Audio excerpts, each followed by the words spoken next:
ధరణి దోపిడీ కోసమే, అది నాటి పాలకులు అంటించిన అసలు ధరణికి భూభారతికి తేడా ఏందో తెలుసా? ధరణికి భూభారతికి ఇక చూడండి,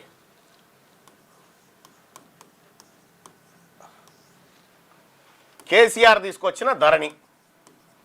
ధరణి అంటే తెలుగులో భూమి అన్నట్టు, అంతే.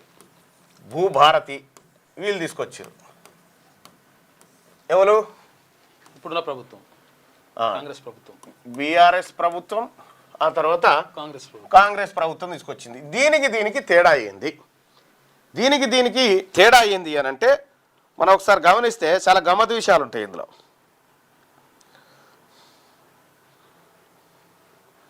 అసలు కేసీఆర్ తీసుకొచ్చినటువంటి ధరణి దరిద్రం 100% దరిద్రమే. అది దాని విషయంలో ఏం తేడా లేదు సుమా.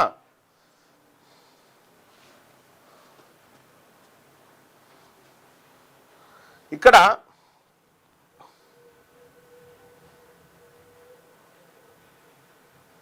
ధరణికి సంబంధించి ధరణి ఏమో ఆన్లైన్ రిజిస్ట్రేషన్,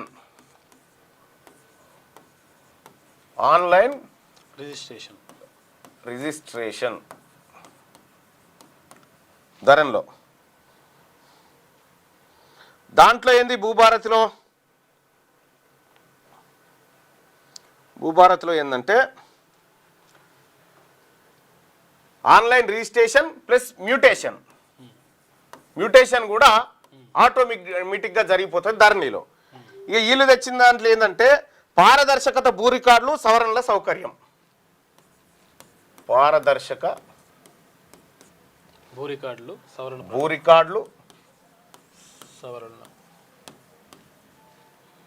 ప్లస్ సవరణ సౌకర్యం.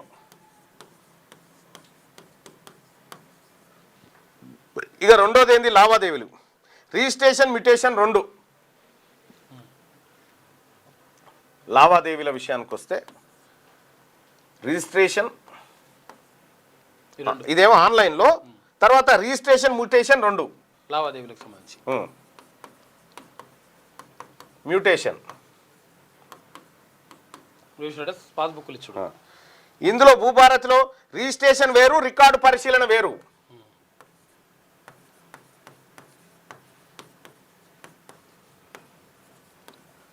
ప్లస్ రికార్డుల పరిశీలన వేరు.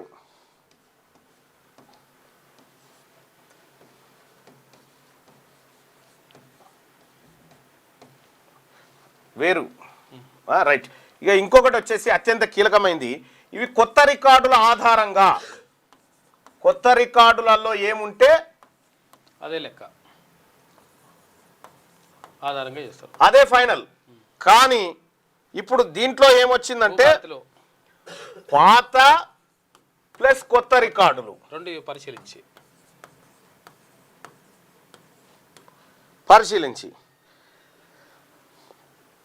ఇందులో మనం ఒక్క మాటలో చెప్పాలంటే ధరణి ఏమో ఆన్లైన్ లావాదేవీలు చేయడానికి, భూభారతి ఏమో భూ రికార్డులు పర్ఫెక్ట్గా ఉండడానికి. ఈ రెండింటి మధ్యలో ఉన్నటువంటి తేడా గిదే. సో ఇందులో ఉన్నటువంటి సగం దాంట్లో వాడుతున్నారు ఇప్పుడు. కానీ కేసీఆర్ చేసింది ఏంటంటే కొత్త రికార్డులు అనేటువంటి చెప్పిండు చూడు. దీని ద్వారా కేసీఆర్ 1000 ఎకరాల భూములను కొల్లగొట్టిండు, లక్షల ఎకరాల భూములే.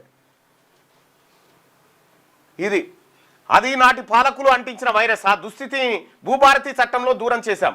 గత ప్రభుత్వంలో అక్రమాలు బయటకు రాకుండా ఉండేందుకే నాడు విఆర్ఓ వ్యవస్థను రద్దు చేశారు. భూమిని చెరబట్టిన వాళ్ళని తరిమికొట్టిన తెలంగాణ గ్రామపాలన అధికారుల నియామక పత్రాల పంపిణీలో సీఎం రేవంత్ రెడ్డి. రాష్ట్రంలో రైతులకు ప్రజలకు ధరణితో పట్టిన దుస్థితిని భూభారతి చట్టంతో దూరం చేశామని సీఎం రేవంత్ రెడ్డి అన్నారు. భూమిని చెరబట్టినోళ్లను దిగంతాలకు తరిమికొట్టిన చరిత్ర తెలంగాణకు ఉందని, ధరణి అనేది ఆనాటి పాలకులు అంటించిన వైరస్ అని వ్యాఖ్యానించారు. ధరణి ముసుగులో దోపిడీకి పాల్పడిన వారికి ఎన్నికల్లో ప్రజలు గుణపాఠం చెప్పారని అన్నారు. గత పాలనలో వీఆర్ఓలను వీఆర్ఏలను సమాజం ముందు దోషులుగా నిలబెట్టి రోజుల కొద్ది విష ప్రచారం చేశారు. ఈ విషయం ప్రజల మెదళ్లలో బలంగా నాటుకుంది. ఆ మచ్చ తొలగించుకునే అవకాశం నియామక పత్రాలు పొందుతున్న 5000 మంది గ్రామ పాలన అధికారుల చేతిలో ఉంది. గ్రామాల్లో ప్రజల సమస్యలు తెలుసుకొని పరిష్కరించండి. ప్రభుత్వానికి చెడ్డ పేరు రాకుండా పనిచేయండి. 9 లక్షల సాదా బైనామాలు ఏళ్లుగా నిరీక్షిస్తున్నాయి. వీటికి పరిష్కారం చూపించాలని సీఎం ఉద్బోధించారు. శుక్రవారం హైటెక్స్ లో జరిగిన ప్రజాపాలనలో కొలువుల పండుగ కార్యక్రమంలో 5,106 మందికి గ్రామ పాలన అధికారులుగా ఉద్యోగ నియామక పత్రాలను అందజేశారు. ఇక పేద పిల్లల జీవితాలు ఇది ఉద్యోగ నియామక పత్రాలకు సంబంధించి. ఇక పేద పిల్లల జీవితాలు మార్చేలా తెలంగాణ విద్యా విధానం. ఇక్కడ విద్యాశాఖను తీసుకోవద్దని కొందరు సూచించినా నా వద్దే పెట్టుకున్నా, నీ దగ్గర పెట్టుకుంటే గంత దరిద్రం మోపరించింది. గత పాలకులు విద్యను వ్యాపారంగా మార్చి ఆధిపత్యం చెలాయించాలనుకున్నారు. ఇప్పుడు కొనసాగుతుంది గదే. ఏటా 200 మంది టీచర్లను విదేశాల్లో అధ్యయనానికి పంపిస్తాం. గురు పూజోత్సవంలో ముఖ్యమంత్రి రేవంత్ రెడ్డి. ఏం పంపిస్తావో ఏట్లేమను కనుక ఫిన్లాండ్ ఎడ్యుకేషన్ అయితే పరిశీలించురి. ఫిన్లాండ్ ఎడ్యుకేషన్ విధానం ఎట్లుందో ఒకసారి పరిశీలించురు నాయన. మన తన బడ్జెట్ ఇది జీపీఓలు ఉన్నాయి కదా, ఈ జీపీఓలు నోటిఫికేషన్ లేచింది కదా, ఏం కాదు అసలు. యాక్చువల్గా వీళ్ళు వీఆర్ఓలు తర్వాత వీళ్ళు ఉంటారు కదా, ఆప్షన్ పెట్టుకోమంటే ఆప్షన్ పెట్టుకుంటే దీంట్లోకి వస్తే దాంట్లో వాళ్ళకు నియామక పత్రం. ఆల్రెడీ ఉద్యోగులుగా ఉన్నటువంటి వాళ్ళకే శాఖ మార్చి కొత్త ఉద్యోగాల కింద నియామకాలైనా మీకు.